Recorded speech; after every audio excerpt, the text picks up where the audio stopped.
28 de julho de 2023. Acredito eu que o dia hoje esteja amanhecendo mais ou menos parecido com o 28 de julho de 1938. Tava a neblina fraquinha agora há pouco. O tempo está ainda todo nublado e acredito que lá dentro da Grota do Angico devia estar indo uma cerração um pouco mais forte. Acredito que era mais ou menos assim que estava no dia que Lampião tombou junto com Maria, seus companheiros e o soldado Adrião. E o cangaço acabou.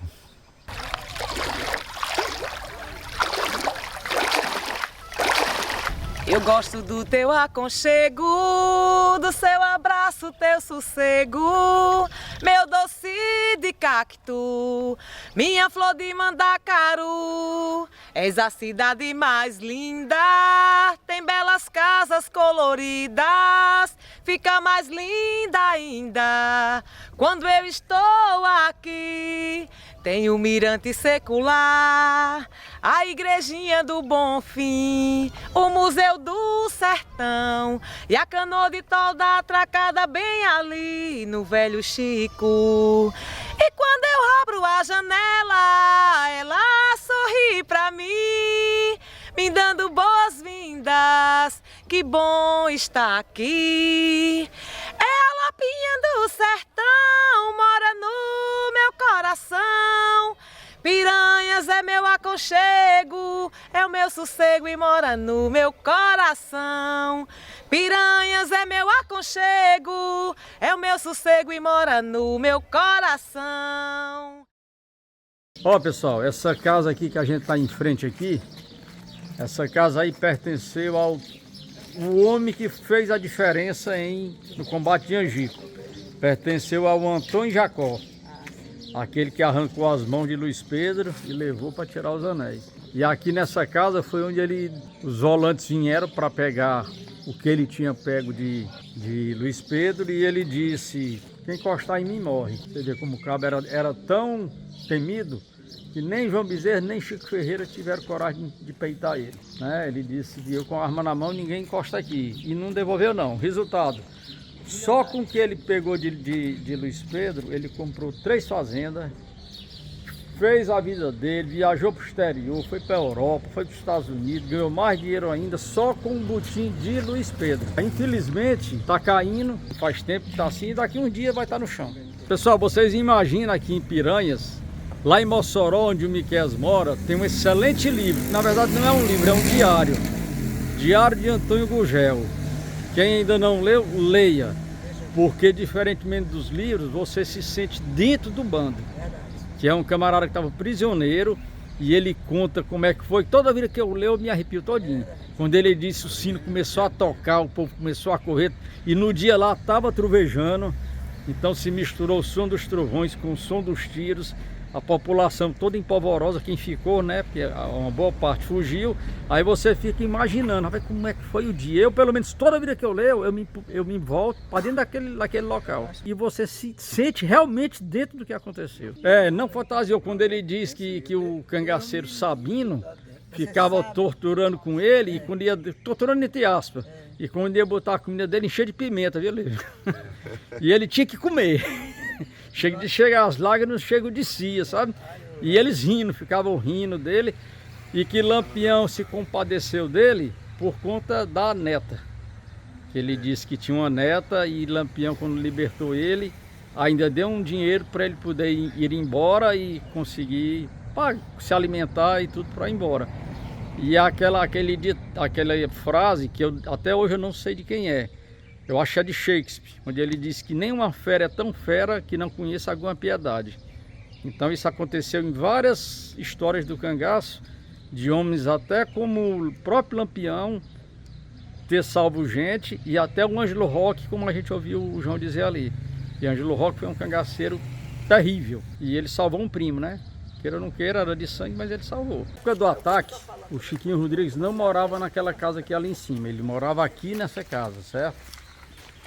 Eu tive ontem com o sobrinho do Chiquinho Rodrigues. Aí ele me falou que teria eles atirando aqui e teria mais 2 de outros lugares. Não, a cidade não foi só ele que atirou não, cara. Porém, fizeram um estudo que não teria como os outros que estavam em outros lugares ter acertado o gato. Exatamente. Pelo estudo que eles fez e por onde estava, pelo paredão, que não teria como acertar onde acertou, e que o estudo dizia tudo que o tiro saiu daqui. Exatamente, mas mesmo com esse estudo, digamos, técnico, um depoimento batendo com o outro, não tem como ser mentira. Como é que os caras inventam um negócio para coincidir, né? E bate em todos os detalhes, sabe? Aqui é uma ladeira, vem descendo aqui. Quando chegou aqui no primeiro quarteirão aqui, o finado vindo passou para esse lado aqui, eu fiquei nesse meio aqui. E aqui descia a rua, aqui, assim, direto. Daqui eu vi a poeira levantar aqui perto de mim, várias vezes a poeira levantava. Eu estou em pé e o gato está perto de mim assim. Quando ele estremeceu assim, eu digo, o gato recebeu um tiro. Aqui eu olhei, nesse quarteirão aqui, olha, eu fiquei em pé aqui assim.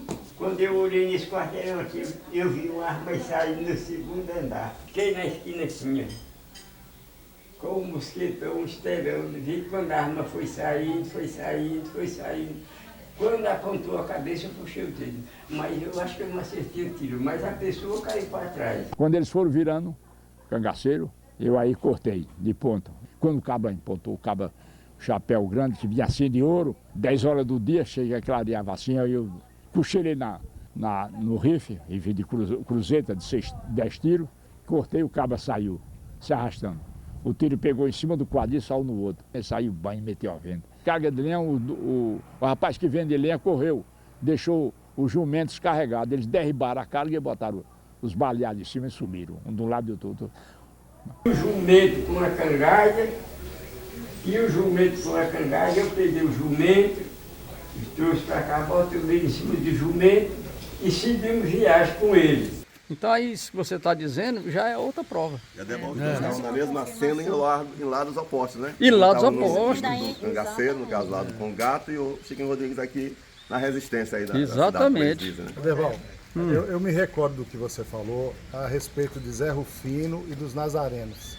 O modo operandi, né? Que os nazarenos iam mesmo de testa, já Zé Rufino ele chegava no coito. Exatamente. Né? Sorrateiro. Exatamente. Aí isso que eu queria saber, a polícia não tinha abandonado aqui, né? Não tinha abandonado. Não? Termine aí, depois eu explico. Depois eu explico.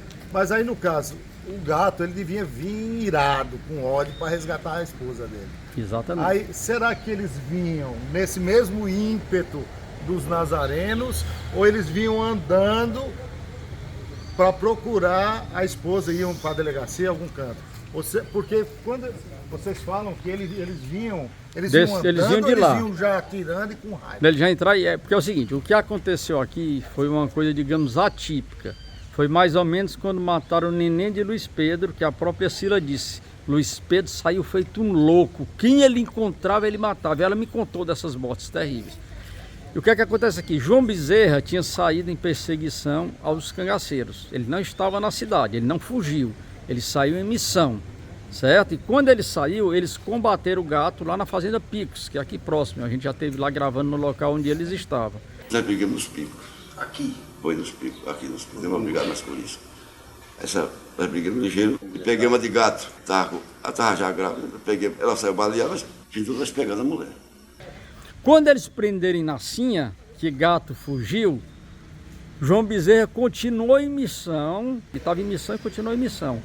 Se Lampião tivesse no grupo, ele jamais teria invadido isso daqui, ele não teria permitido. Tanto é que quem invadiu foi Gato e Curisco. E Moreno diz que quando o Gato chegou para Curisco e Luiz Pedro, foi dizendo, me ajude a pegar a Inacinha, que ela foi capturada por João Bezerra. A morte de Gato é o seguinte, o tenente João Bezerra, houve o tiroteio com o Gato e a Inacinha. A Inacinha saiu baleada e o tenente pegou ela. Falou, Virgínio, eu vim aqui te pedir para nós ir fazer um tiroteio e tomar a Inacinha. Finadinho diz, Gato, não é possível isso. Se ela foi preso, ele não está lá, ele até em Maceió. Aí ele rogou para ele ir, não vou, mas não vou. Por último ele falou, Moreno, o que é que você acha, nós vai ou não vai? Eu digo, olha, está à sua disposição, se eu quiser ir, nós vai, se não quiser, não vai. Ele disse, vamos fazer o gosto é gato. Ele foi para morrer. Então eles invadiram Piranhas, mas aqui os britos eram os maiores coiteiros de Lampião aqui na região. Ele nunca entrou aqui, Lampião, nunca. Ele ia nos arredores, foi em Entre Montes, em vários locais. Mas aqui ele nunca entrou porque ele vai mexer na galinha dos ovos de ouro, que dava proteção e tudo a ele. Então se Lampião tivesse no grupo, eles não teriam invadido porque ele não teria permitido. Mas como estava sozinho e era moreno, gato, curisco, gato ensandecido, eles entraram feito louco. E fizeram uma grande carnificina.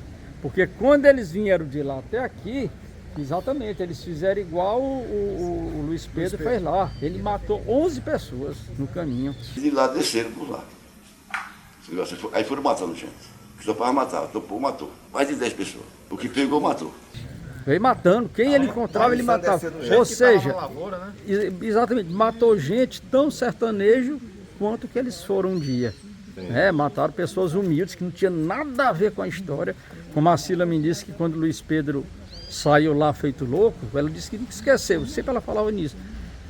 E eles chegaram numa fazenda, tinha 2 rapazinhos cuidando da lida, e ele pegou e atirou nos 2, assim, você vinha passando igual a gente vai em filme, né? De tão ensandecido que estava. Aí mataram o neném, o Luiz Pedro saiu que nem um louco, que ele encontrava, ele matava. Qual era o problema do Chiquinho Rodrigues? Ele tinha um comércio aqui, na época ele era novo, mas ele já tinha um comércio, então na verdade eu acho que ele ficou para defender as coisas dele. De pólvora, de querosene. Tem notícia desse segundo? Não, eu não lembro agora de cabeça, Paulo. Não sei se a pessoa morreu também. Não, eu acho que aqui só morreu o gato. E aí não foi nem aqui, né? Ele foi levado vivo. Ele passou quantos dias? Uns 3 dias, se eu não me engano. 3 dias, e morreu depois. Se eu não me engano, ele morreu depois do 3º dia. Aderbal, eu queria perguntar uma coisa. Você sabe onde foi o local exato onde gato caiu baleado? Foi ali na fruta, ali depois da Cipóia Azul. Ali na hora que eles iam virando. Ele atirou, o Chiquinho atirou. Daqui dessa janela. Daqui da janela. Ele vinha de lá, ó.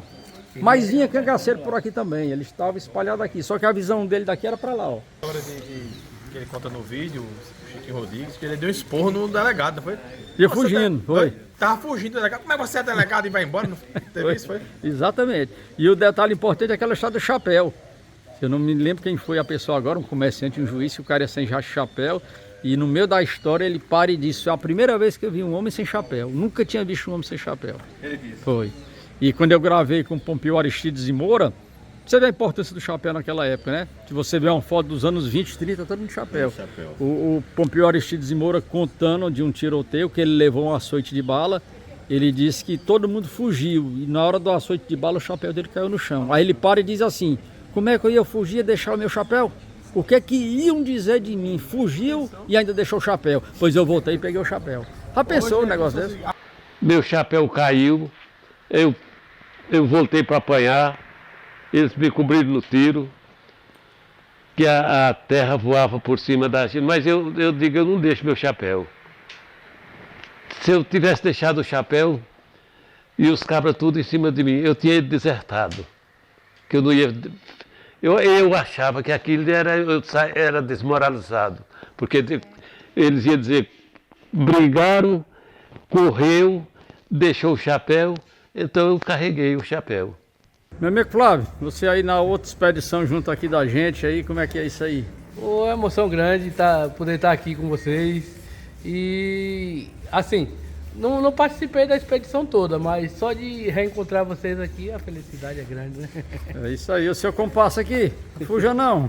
Diga aí, meu amigo, mais uma vez aí, prazer estar aqui na expedição, meu companheiro aqui, é isso aí. E a sandalinha aí? Rapaz, eu vou levar aqui para manter meu equipamento em dia. É isso aí, valeu. Meus amigos, eu tive aqui a grata satisfação de encontrar um baluarte. Esse aqui é o amigo João Dantas, um cara ligado aí à cultura e às artes e que faz muito pela história da sua terra, onde ele reside, lá em Campina Grande, e pelo sertão como um todo. João, um prazer enorme, camarada, ter ele encontrado aqui. você sabe do respeito e admiração que eu tenho pelo amigo. Uma grata surpresa, podemos religiosa. Reencontrá-lo nesse cenário fantástico, né? Na nossa nordestinidade, do nosso vinho de Nordeste. Aqui no nosso Piranha, esse museu a céu aberto, né? Com a arquitetura belíssima, uma história fantástica, desde a passagem de Dom Pedro II até as lutas do Cangaço. E vim aqui para participar mais uma vez da missa do Cangaço, a 26ª missa do Cangaço. E esses encontros, eles são muito generosos para o nosso interior, para o nosso ego, para as nossas emoções, porque aqui nós reencontramos os amigos que pensam igual a nós, que lutam pelas mesmas propostas, que é a defesa da história e da cultura. Então, reencontrá-la, para mim é uma alegria muito grande, porque eu tenho em você um ícone, um exemplo, né, de atuação, de pesquisador, de documentarista. Então, o Brasil deve a você pelo seu trabalho, a sua abnegação. Então, Deus foi, mais uma vez, muito generoso para comigo, por me dar essa oportunidade de reencontrar.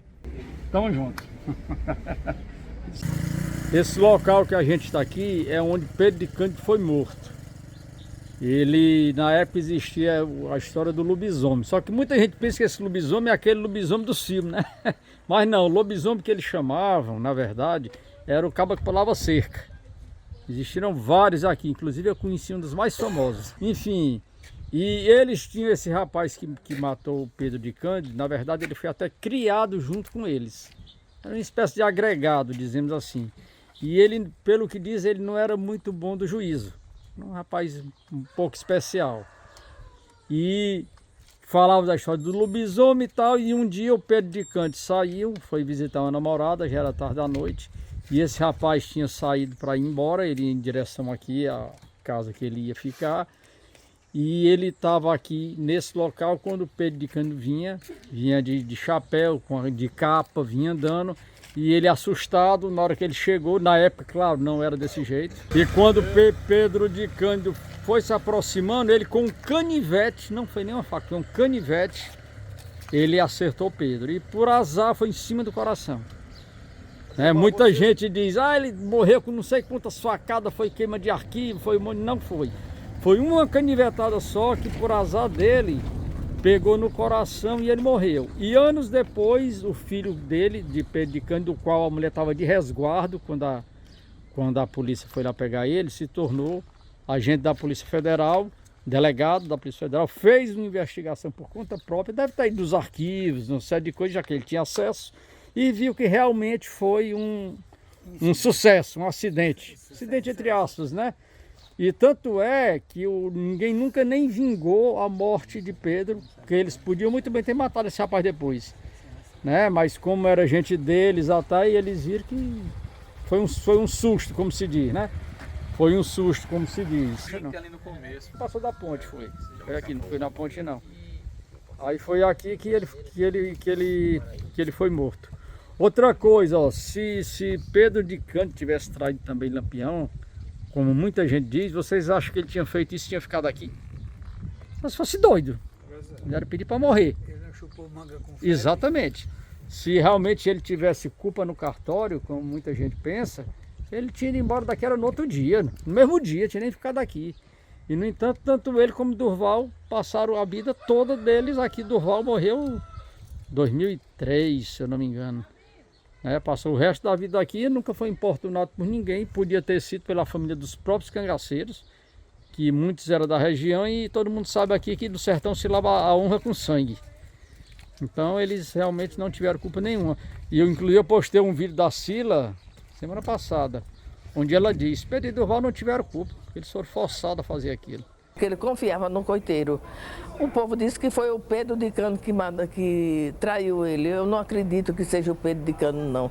Pegaram o Pedro de Cano, sim. Ele levou o Duval, que era irmão do Pedro, levou a força lá no Angico. Mas foi por outro coiteiro. Ele confiava plenamente no Pedro de Cano. É diferente a traição, quem trai de livre e espontânea vontade. E como o Durval disse uma vez, no dia que a gente gravou com ele, ele falou assim: Lampião uma vez disse, se você um dia botar a polícia em cima de a gente, da sua família não sobra nem pinto. Mas se for para salvar a sua vida, pode dizer porque cangaceiro foi feito para morrer lutando.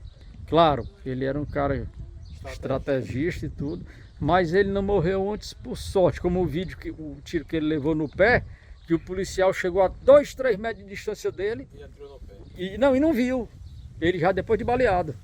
O policial chegou bem pertinho, quando ia se aproximando de onde ele estava escondido, os outros chamaram. Achamos o rastro, que os outros tinham deixado o rastro. Aí os policiais foram e aí foi embora, mas nesse dia ele quase morre, só não morreu por sorte, porque estava o pé dele criou até bicho, varejeira, que vocês devem conhecer, né? E já estava no estado terrível, quando uma criança que estava caçando passou e ele chamou. Aí o menino foi chamar o pai, aí o pai foi lá, sorte que era alguém deles, era um coiteiro deles, e ele foi salvo. Mas ele podia ter morrido ali até de inanição.